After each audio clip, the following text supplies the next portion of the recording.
Hello, and welcome to your COM 115 Library Overview. We're going to start on the library homepage, libraries.missouri.state.edu. Scrolling to the tabbed search box, we'll go to the Subject Guide tab and type in COM 115. This will get us to the COM 115 Subject Guide, and from here, you're going to be able to find all you need to know on how to be successful finding the resources you need for your informative and persuasive speeches.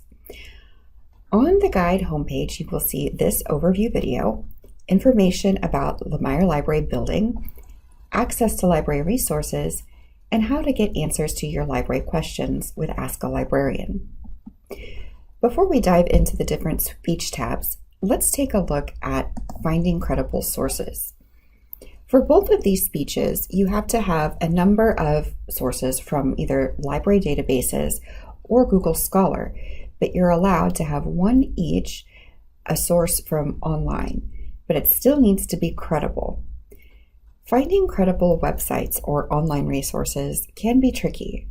The website evaluation video is going to teach you how to critically evaluate websites in order to find out a little more about the credibility of that site, specifically looking at domain names. The ACT UP evaluation, the acronym ACT UP, is Author, Currency, Truth, Unbiased Privilege, helps you to evaluate all different types of sources a little more thoroughly. Just a note, the A for author is one of the first things that I always check and can be the easiest to tell you if something is credible or not based on the authority of the author. There are also some evaluation websites that you can use to check news stories that you found. All right, let's hop to informative speech. So for this speech, you have to have 6 sources. 5 must be from a library database or Google Scholar. In addition to using the Discover at MSU search box to find articles, we have content-specific databases like newspapers, dictionaries, encyclopedias, and biographies that contain background information, context, and people information, perfect for an informative speech. So on this page, there is a Google Scholar search box and a short video on using Google Scholar.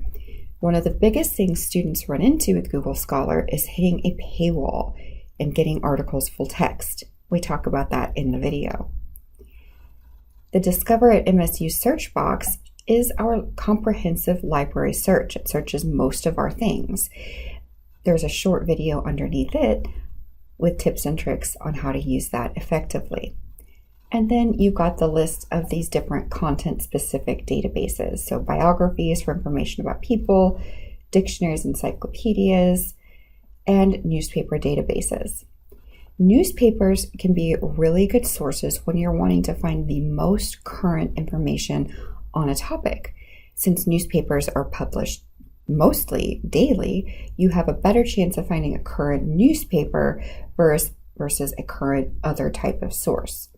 There's also a video on how to use Nexus Uni, which is our biggest newspaper database. Moving along to the persuasive speech tab, you have to have 8 resources for your persuasive speech, 7 coming from the library database or Google Scholar, and then again 1 from a credible online source. In addition to being able to use the Discover at MSU search box and Google Scholar, we have 3 library databases, SIRS Researcher, CQ Researcher, and Points of View Reference Center, that are by design kind of pro-con, point, counterpoint. So they are perfect for a persuasive speech.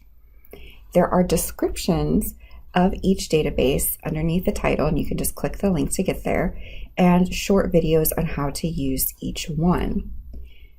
One of the nice things about these 3 databases is that if you are struggling to think of a topic, they each have on their homepage trending topics or topics that are big in the news right now, which can be great thought starters.